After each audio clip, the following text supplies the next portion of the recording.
Petrol आणि डिझेलच्या दरात मोठी वाढ झाली आहे। पेट्रोल प्रति लिटर 2 रुपये 21 पैशांनी तर डिझेल प्रति लिटर 1 रुपये 79 पैशांनी महागले।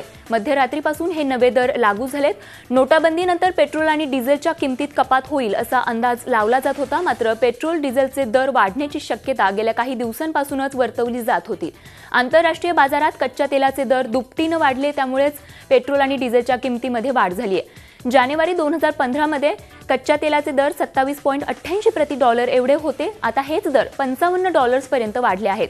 कच्च्या तेलाची निर्मिती करणाऱ्या देशांची संघटना ओपेकने पुढल्या महिन्यापासून कच्च्या तेलाची निर्मिती घटवण्याचा निर्णय घेतला, त्यामुळे गेल्या 5 दिवसात कच्च्या तेलाचे दर जवळपास 18% वाढले। त्यामुळे भारतासह कच्च्या तेलाची आयात करणाऱ्या देशांमध्ये ही दरवाढ झाली आहे।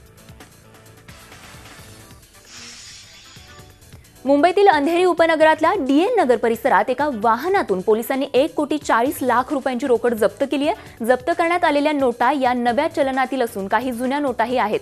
या प्रकरणी पोलिसांनी तिघांना ताब्यात घेतलंय। संध्याकाळी 7च्या सुमारास जुहू वर्सोवा लिंक रोड इथल्या जुहू धारा इथे पोलिसांनी एका संशयित टोयोटो कारला तपासणीसाठी अडवलं आणि या कारमध्ये 3 व्यक्ती होत्या। त्यांच्याकडून 1,40,00,000 रुपयांची रोख रक्कम ताब्यात घेतली आहे। दरम्यान या रकमेचा तपास करण्यासाठी इन्कम टॅक्स विभागाला पाचारण करण्यात आलाय।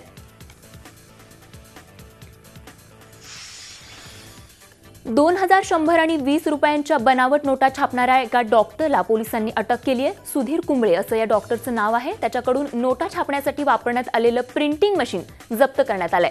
स्वतःच्या क्लिनिक आणि घरामध्ये या डॉक्टरनं बनावट नोटा छापल्या होत्या। या नोटा रस्त्यावरील विक्रेत्यांना देऊन तो खपवत होता। गुरुवारी हा डॉक्टर 2,000 रुपयांची नोट एका विक्रेत्याला देत होता आणि त्याच वेळी विक्रेत्याला संशय आल्याने त्यानं नोट घेण्यास नकार दिला। त्यामुळे डॉक्टर आणि विक्रेत्यामध्ये वाद झाला आणि याच डॉक्टरचं या सर्व प्रकारात बिंग फुटलं आणि पोलिसांनी या डॉक्टरला आता अटक केली असून त्याच्याकडून 2,000च्या 6 नोटा, 100च्या 5 नोटा आणि 20च्या 10 नोटा जप्त करण्यात आल्या आहेत। वाशिममध्ये 2 गाड्यांमधून आणलेली 50 लाखांची रोकड पोलिसांनी जप्त केली आहे। या प्रकरणी 11 जणांना पोलिसांनी अटक केली आहे। औरंगाबाद मार्गावर प्राप्ती हॉटेलजवळ गुरुवारी वाहनांची तपासणी करत असताना पोलिसांना ही रोकड सापडली। 2,000च्या स्वरूपातल्या सर्व नोटा होत्या आणि ही रोकड कुठून आणण्यात आली याचा तपास सध्या पोलीस करत आहेत।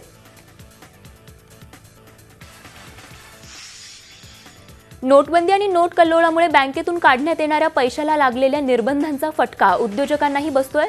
श्रम करूनही पैसा मिळत नाही याचा राग मनात धरून कंपनीच्या कार्यालयाची तोडफोड केल्याची घटना ठाण्याच्या वागळे इस्टेट परिसरात एका कंपनीत घडली आहे। शरद दरेकर, प्रवीण करडे आणि उमेश कदम यांनी कंपनीत खिडक्यांच्या काचा, टाईल्सही फोडल्या।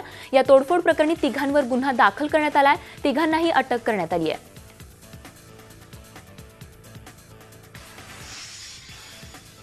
नोटबंदीच्या महिनाभरानंतरही सर्वसामान्यांना पैसे मिळत नसल्यामुळे अनेक अडचणींना सामोरं जावं लागतंय। इतकंच नव्हे तर छोटे मोठे उद्योग देखील अडचणीत आलेत। देशभरात प्रसिद्ध असलेला कोल्हापुरी चपलांचा व्यवसाय देखील नोटबंदीमुळे संकटात सापडलाय। आधीच कोल्हापुरातल्या या चपलांच्या व्यवसायाला घरघर लागली होती आणि त्यामध्ये या नोटबंदीनं आणखीनच यामध्ये भर टाकली आहे। राष्ट्रपतींनी आयकर सुधारणा विधेयकाला मंजुरी दिली आहे। त्यामुळे या विधेयकाचं कायद्यात रूपांतर झालं असून त्याच्या अंमलबजावणीचा मार्ग आता मोकळा झालाय। आता या कायद्याअंतर्गत प्रधानमंत्री गरीब कल्याण योजना राबवण्यात येते। या योजनेची आजपासून 31 मार्चपर्यंत अंमलबजावणी करण्यात येणार आहे। या योजनेअंतर्गत काळा पैसा स्वतःहून जाहीर केल्यास 50% कर भरावा लागणार आहे, मात्र त्यानंतर काळा पैसा पकडला गेल्यास रकमेच्या 85% दंड आकारण्यात येणार आहे। विशेष म्हणजे या योजनेअंतर्गत रक्कम जाहीर करणाऱ्यांची नावं गुप्त ठेवण्यात येणार असल्याची माहिती केंद्रीय महसूल सचिव हसमुख आडिया यांनी दिली आहे। राज्य विधिमंडळाच्या हिवाळी अधिवेशनाचा शेवटचा दिवस आहे। अधिवेशनाचा अंतिम आठवडा प्रस्ताव आज सादर होणार आहे। सोमवारपासून सुरू झालेल्या या अधिवेशनात नोटाबंदीचा आणि महादेव जानकरांचाच मुद्दा चांगला गाजला। या दोनही मुद्द्यांवरून विरोधकांनी सत्ताधाऱ्यांना चांगलंच कोंडीत पकडलं।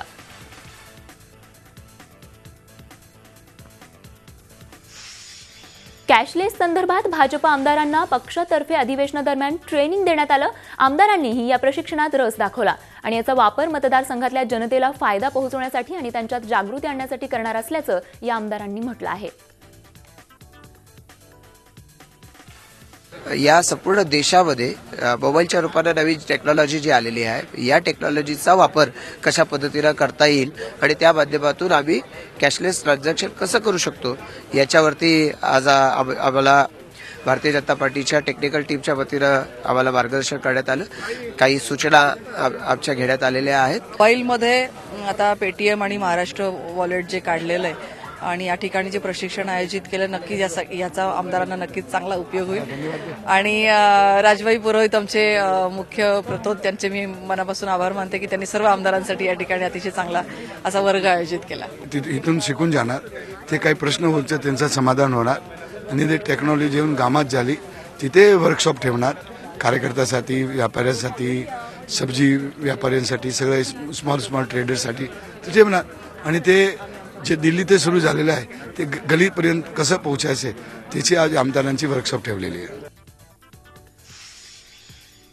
मुंबईतल्या एल्फिस्टन स्टेशनचं नाव बदलून आता प्रभादेवी करण्याच्या प्रस्तावाला विधानसभेत मंजुरी देण्यात आली आहे. आता हा प्रस्ताव केंद्राकडे पाठवण्यात येणार असल्याचं मुख्यमंत्र्यांनी विधानसभेत स्पष्ट केलं. सकाळी झालेल्या कॅबिनेटनं मंजुरी दिल्यावर हा प्रस्ताव विधानसभेत मंजूर करण्यात आला.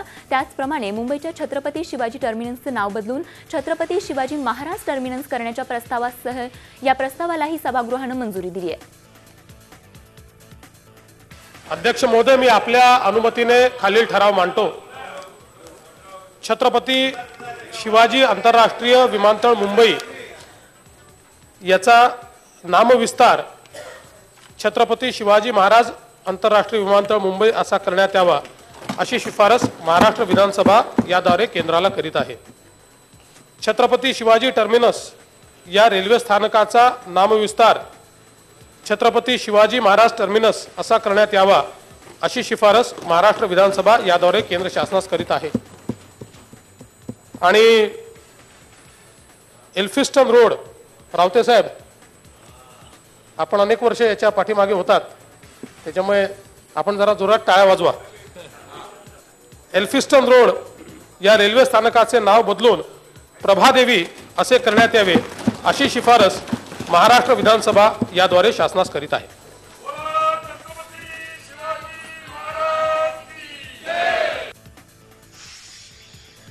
मुंबई नागपूर समृद्धी महामार्गावरील हजारो एकर जमीन सनदी अधिकाऱ्यांनी लाटल्याचा आरोप करत शिवसेना आमदारांनी विधिमंडळ परिसरात आंदोलन केलं. सनदी अधिकाऱ्यांनी समृद्धी महामार्गाची आखणी करण्यापूर्वी या भागातील जमिनी विकत घेतल्या. आता प्रकल्पांमध्ये जमीन जाणार असल्यानं त्याचा फायदा संबंधित सनदी अधिकाऱ्यांना होणार आहे. जमिनीच्या सातबाऱ्यावर प्रत्यक्ष अप्रत्यक्ष नावं असलेल्या सनदी अधिकाऱ्यांवर कारवाई करण्याची मागणी शिवसेना आमदारांनी केली आहे.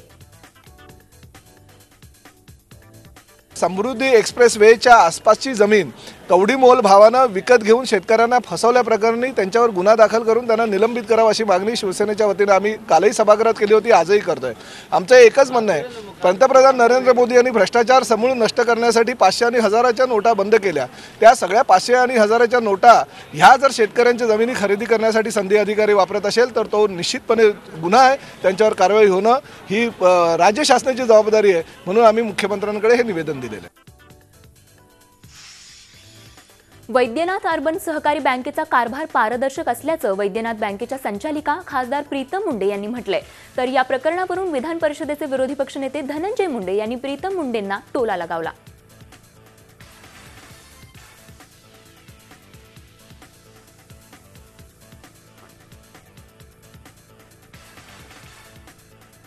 स्पष्टीकरण माझ्याकडे ह्याचं असं आहे की ती मुंबई ब्रांचकडून पुणे ब्रांचकडे जाणारी रक्कम होती आणि त्याच्यात कोणतंही अनअकाउंटेड कॅश नाही आहे अशी मला माहिती बँकेच्या सूत्रांकडून मिळालेली आहे.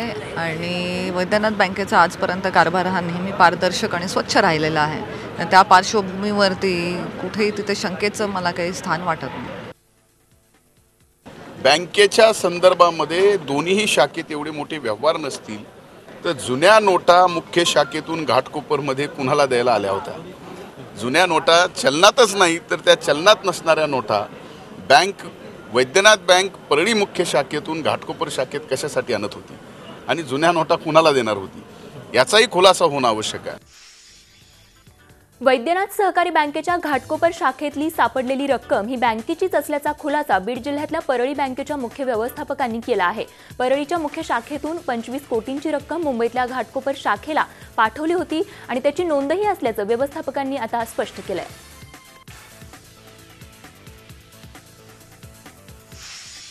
देशात सध्या नोटाबंदीवरून रणकंदन माजलंय, पण आपल्या कवितांनी नेहमीच चर्चेत असणाऱ्या केंद्रीय मंत्री रामदास आठवले यांनी याच विषयावर कविता करत या निर्णयाला समर्थन दिलंय. पंतप्रधान नरेंद्र मोदी यांनी नोटाबंदीचा निर्णय हा योग्य असल्याचं मत केंद्रीय मंत्री रामदास आठवले यांनी व्यक्त केलंय. मराठा आरक्षणाच्या मुद्द्यावरून राज्य सरकारची पाठराखणही त्यांनी यावेळी केली आहे. नरेंद्र मोदी यांनी केल्यामुळे नोटाबंदी, नरेंद्र मोदी यांनी केल्यामुळे नोटाबंदी काळा पैसा कमवणाऱ्यांच्या डोळ्यासमोर आलेली आहे अंधी. आता भविष्य काळामध्ये जरूर होणार आहे गोरगरिबांची चांदी. भविष्य काळामध्ये जरूर होणार आहे गोरगरिबांची चांदी आणि चुकीचा पैसा कमवणाऱ्यांची तुटून जाणार आहे फांदी. निवडणूक अधिकाऱ्याला धमकावल्याप्रकरणी दुग्ध विकास मंत्री महादेव जानकर यांच्या अडचणी वाढतच आहेत. जानकर यांची चौकशी करण्यासाठी पोलिसांनी विधानसभा अध्यक्षांना पत्र पाठवलंय. त्यांच्या विरोधात गुन्हा दाखल करण्यात आल्यामुळे चौकशीला हजर राहण्यासाठी हे पत्र पाठवण्यात आलंय. अधिवेशन सुरू असल्यामुळे पोलिसांनी चौकशीसाठी अध्यक्षांची परवानगी मागितली आहे. परवानगी मिळाल्यानंतर जानकर यांचा जबाब नोंदवण्यात येणार आहे. तर दुसरीकडे हायकोर्टाच्या नागपूर खंडपीठानं निवडणूक आयोगाच्या कारवाईत हस्तक्षेप करण्यास नकार दिलाय. ह्याचे तुम्ही बरोबर रेमेडीज घ्या आणि ह्याच्यावर त्याच्या मेरिट्सवर किंवा फेटाळलं गेलं असं बिलकुल म्हणणं हे चुकीचं असेल. कोर्टाच्या आदेशाला एकदम त्याला चुकीचं टर्न देणं होईल. ही याचिकेच्या गुणवत्तेवर कोर्टाने काहीच म्हटलं नाही. डिस्पोज आणि डिसमिस हे दोन वेगळे शब्द असतात. आपली याचिका ही डिस्पोज झाली आहे आणि आपण माघार घेतली आहे. आपल्याला पुन्हा एकदा ह्याच्यावर याचिका करता येईल आणि सिव्हिल याचिका वेगळी करावी लागेल, क्रिमिनल याचिका वेगळी करावी लागेल, वेगवेगळ्या कोर्टात आपल्याला करावी लागेल. सनदी अधिकारी चंद्रकांत गुडेवार यांना पाठिंबा मिळू लागलाय. राज्य सरकारी अधिकारी महासंघ गुडेवार यांच्या पाठीशी ठामपणे उभं राहिले. आम्ही सगळे तुमच्या सोबत असून स्वेच्छानिवृत्तीचा निर्णय मागे घ्या अशी विनंती पंतप्रधान आवास योजनेतल्या लाभार्थ्यांची यादी निश्चित करताना गुडेवारांनी आमदार सुनील देशमुखांच्या शिफारसी धुडकावून लावल्या होत्या. त्यामुळे संतापलेल्या देशमुखांनी गुडेवारांविरोधात थेट हक्कभंग दाखल केला. राज्यातले रेल्वे प्रकल्प लवकरात लवकर मार्गी लावण्यासाठी राज्य सरकार आणि रेल्वे यांच्यात एक स्पेशल पर्पज व्हेकल स्थापन केली जाईल. याचा अर्थ या दोघांची मिळून एक कंपनी असेल जी रेल्वे प्रकल्प पूर्ण करेल. याआधी मोठ्या रेल्वे प्रकल्पांमध्ये रेल्वे आणि राज्य सरकार यांचा अर्धा हिस्सा असायचा. मात्र आता एवढे पैसे घालणं दोघांनाही शक्य होत नसल्यानं ही एसपीव्ही स्थापन करण्यात आली आहे. गुरुवारी राज्याच्या मंत्रिमंडळ बैठकीत हा निर्णय झाला. एसपीव्हीच्या मार्फत होणाऱ्या प्रकल्पात आता रेल्वे आणि राज्य सरकार 10 ते 20% वाटा उचलेल आणि उरलेला भाग हा कर्जाच्या माध्यमातून उचलला जाणार आहे.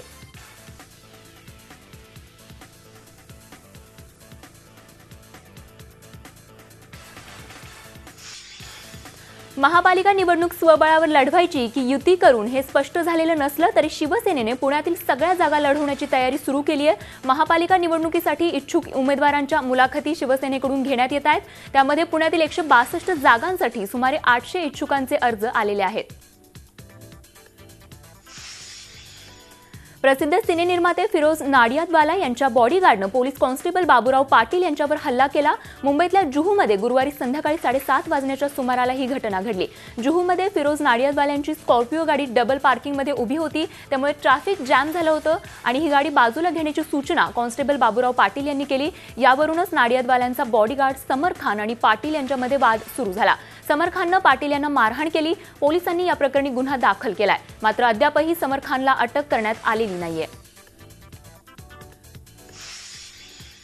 औरंगाबाद पोलिसांनी एसटी महामंडळाची एक शिवनेरी गाडी ताब्यात घेतली आहे. या बसने पोलिसांच्या गाडीला धडक दिली होती. त्यामध्ये पोलीस व्हॅनचं मोठं नुकसान झालंय. त्यामुळे जोपर्यंत पोलीस व्हॅन रिपेअर होत नाही तोपर्यंत बस सोडणार नाही असा पवित्रा पोलिसांनी घेतलाय.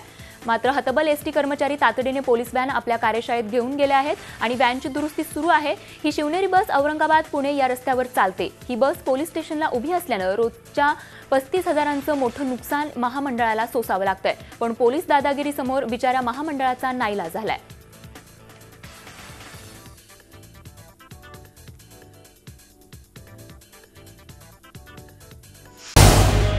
झी 24 तास रहा एक पाऊल पुढे.